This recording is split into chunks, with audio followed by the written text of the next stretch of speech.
Hola a todos, bienvenidos a esta nueva explicación visual. Hoy vamos a conseguir que el español deje de ser, literalmente, un dolor de cabeza y se convierta en vuestro nuevo superpoder. A ver, ya sabemos que estudiar gramática muchas veces se siente como, memorizar listas interminables, ¿verdad? Pues bueno, hoy vamos a olvidarnos por completo de esa memorización mecánica y aburrida. Vamos al lío. Si estáis estudiando español en un nivel intermedio, ya sabéis, un B1 o así, y muy especialmente si habláis portugués, seguro que os ha pasado. Es facilísimo caer en la trampa de la traducción literal.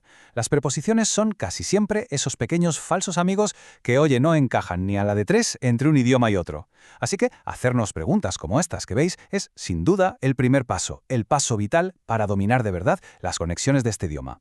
Vale, metámonos de lleno en el tema. Ojo a esto, porque es clave. Las preposiciones no son solo vocabulario de relleno, ¿qué va? Son más bien como unas piezas de Lego superpoderosas. Pensadlo así, cada una tiene su propia personalidad, ¿vale? Y una función lógica totalmente distinta. Si logramos pillar esa lógica, en lugar de simplemente memorizar la traducción de memoria, os aseguro que las vais a usar con la misma naturalidad que un nativo. Palabrita. Para que sea súper fácil de digerir, hoy vamos a organizar 6 preposiciones clave en 4 áreas. Primero veremos la autoridad y el conflicto frontal. Luego, las perspectivas y ausencias. Después, las capas, el tiempo y el espacio. Y para rematar, unas comparaciones clave y un pequeño cuestionario. Empezamos por el punto 1, autoridad y conflicto frontal. Vamos a echar un vistazo a esas preposiciones que se encargan de las situaciones, digamos, un poco más serias y de las fuerzas opuestas. Fijaos en este titular. Lo verdaderamente interesante aquí es que ante no es un simple delante de, en plan espacial casual. No. Lógicamente implica estar en presencia de la autoridad o enfrentarse a una situación bastante seria, algo institucional. Por eso es una palabra que vemos literalmente todos los días en las noticias, en juicios o cuando alguien tiene que dar la cara públicamente, como este influencer pidiendo perdón a sus seguidores. Y esto me encanta. Ilustra a la perfección la doble lógica de contra. Da igual si estamos hablando de un intenso debate en casa sobre si la pizza lleva piña o no, qué tela con el temita, o de algo tan físico como ir mirando el móvil y ¡pam!, comerte una farola. En ambos casos, siempre representa dos fuerzas opuestas que chocan frontalmente. Bueno, hagamos una pequeña pausa para ver si lo hemos pillado. Un mini test rápido. Si un coche pierde el control y por desgracia termina dándose contra un muro de ladrillos, ¿qué preposición expresa exactamente esa idea de colisión frontal? Venga, pensadlo un segundo. Exacto, contra. Como hay un choque físico tremendo, un impacto de fuerzas, la respuesta no podía ser otra. El coche terminó contra el muro. ¡Clavado! Pasamos a la sección 2, perspectivas y ausencias. Vamos a ver cómo este grupo de preposiciones puede literalmente alterar la realidad y jugar con el concepto del vacío. A ver, el detalle clave de esta preposición es que según funciona como un filtro absoluto de la realidad. Ya sabéis, todo depende del cristal con el que se mire. Es la herramienta perfecta, pero perfecta, para citar opiniones o referirnos a lo que dicen los demás. Por eso es súper normal verla en mensajes de WhatsApp o en redes sociales. Exactamente como este mensaje sobre la típica abuela opinando del frío en pleno mayo. La verdad es que es una preposición súper versátil. La usamos para todo, para introducir la opinión de los expertos, para explicar que algo como los precios va a depender del supermercado al que vayas, o, incluso para orientarnos en el espacio. Por ejemplo, al dar indicaciones en plan, según sales del metro, giras a la izquierda. En el otro extremo tenemos sin. Esta es, sin duda, la preposición del vacío. Su lógica interna expresa que falta algo que, debería estar ahí sí o sí. Ya sea una faena tremenda, como llegar al hotel reventado y que te dejen sin toallas, o ese momento dramático de intentar empezar el lunes sin haberte tomado un buen café. Un desastre, vamos. Venga, hora de otro mini test rápido para asentar conceptos. Si resulta que una situación salió a pedir de boca, exactamente como se había planeado.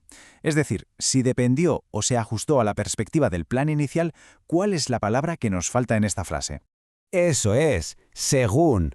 Todo salió según lo previsto, porque se ha ajustado perfectamente a esa perspectiva que teníamos. ¿Lo vais pillando? Genial.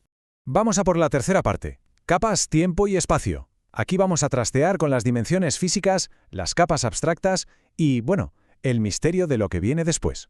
Fijaos bien en cómo se desglosan las 3 grandes capas de la preposición sobre. Lógicamente va mucho más allá de señalar un simple lugar.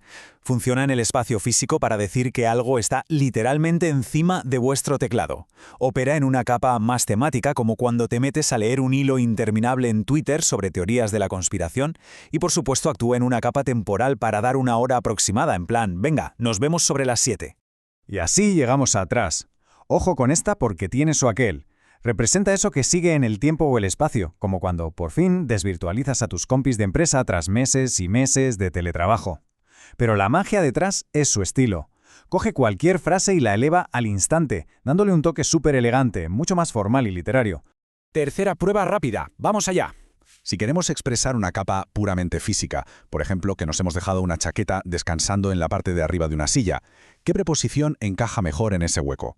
¡Bingo! Es sobre. Nos marca exactamente esa capa física de contacto superior. Y llegamos a la sección final, comparaciones clave y cuestionario. Vamos a fijar bien todo esto que hemos visto contrastando las preposiciones con sus alternativas más comunes. Esta tabla es súper útil para resumir la lógica que acabamos de aprender. Mirad, tras es como la hermana formal y literaria del típico después de.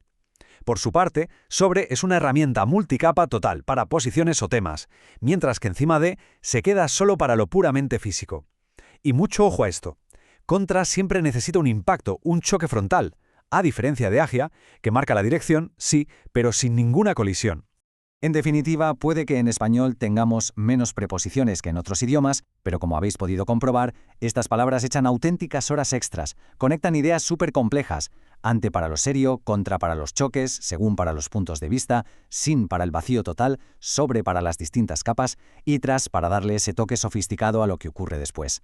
Así que, ahora que ya tenéis súper clara la lógica detrás de estos 6 conectores y sabéis cómo esquivar las trampas de la traducción literal, os dejo con esta pregunta. Si resulta que estas preposiciones son las verdaderas piezas de Lego superpoderosas de este idioma, ¿qué realidades increíbles y complejas vais a construir con ellas a partir de ahora?